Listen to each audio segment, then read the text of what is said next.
शेठजीने काय पाहिलं होतं? गंध पाहिला होता. शेठजी म्हणतो महात्माजी फक्त गंध पाहण्याचा एवढा एकच छोटासा नियम केला तरी एवढा फायदा झाला. नित्य नियम केल्यानंतर नित्य सत्यामित हरिपाठ. नुसता आपल्याला हरिपाठ जरी केला तरी नित्य सत्यामित हरिपाठ ज्याशी कळी काळ त्याशी न पाये दृष्टी, नाही का? पुढे म्हणतात एवढंच नाही, असे माणसं दुर्लभ सापडतात नित्य नेम करा. नित्य नेम नामी ते प्राणी दुर्लभ. लक्ष्मी तुम्हाला लक्ष्मी जरी पाहिजे तरी काहीतरी जीवनामध्ये काय करावं लागेल?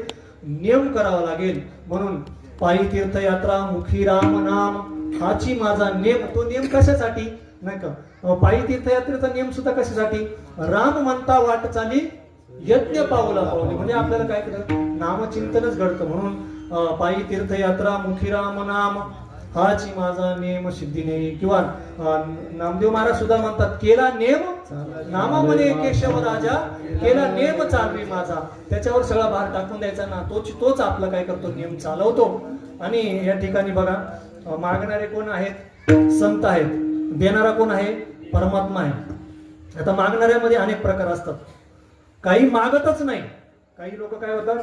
काही मागतच नाही, कारण त्यांना माहिती परत करावं लागेल, घेतलेलं परत करावं लागतं, नाही का? आमचे गुरुवरे एकदा बरं का मारुती बाबा एका गुरुबंधूने, जुन्या गुरुबंधूने एक गोष्ट सांगितली. ती मारुती बाबा ज्या भोसरीवरून बसले, शांतीब्रह्म मारुती बाबा कोरेकर भोसरीवरून बसले. नेमकं शिक्षक झालेले होते ते. आणि त्यावेळेस 50 पैसे तिकीट होतं भोसरी ते आळंदी. आणि मग त्यांच्याकडे सुट्टे पैसे नव्हते. कंडक्टर म्हणे सुट्टे द्यावं. मग सुट्टे नव्हते तर मग एका साधक त्यांच्याच विद्यार्थ्यांनी 50 पैसे दिले. राहू द्या म्हणे बाबा तुम्ही तिकीट काढा. आता तो विद्यार्थी फक्त आषाढी कार्तिकेलाच यायचा. संस्था त्याची झालेली होती. पण तो काही भेटेना. बाबा रोज 50 पैसे घालायचे आणि त्या विद्यार्थ्याला शोधायचे, पण तो काही भेटेना.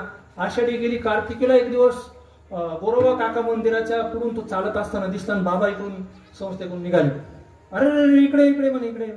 काय झालं बाबा? अरे म्हणे 50 पैसे तुझे मी घेतले होते 6 महिने. तो म्हणे बाबा 50 पैसे तर होते, त्याचं काय? अरे तुझ्यासाठी ते काही नाही, परंतु ते फेडण्यासाठी मला परत नवा जन्म घ्यावा लागेल. विठ्ठल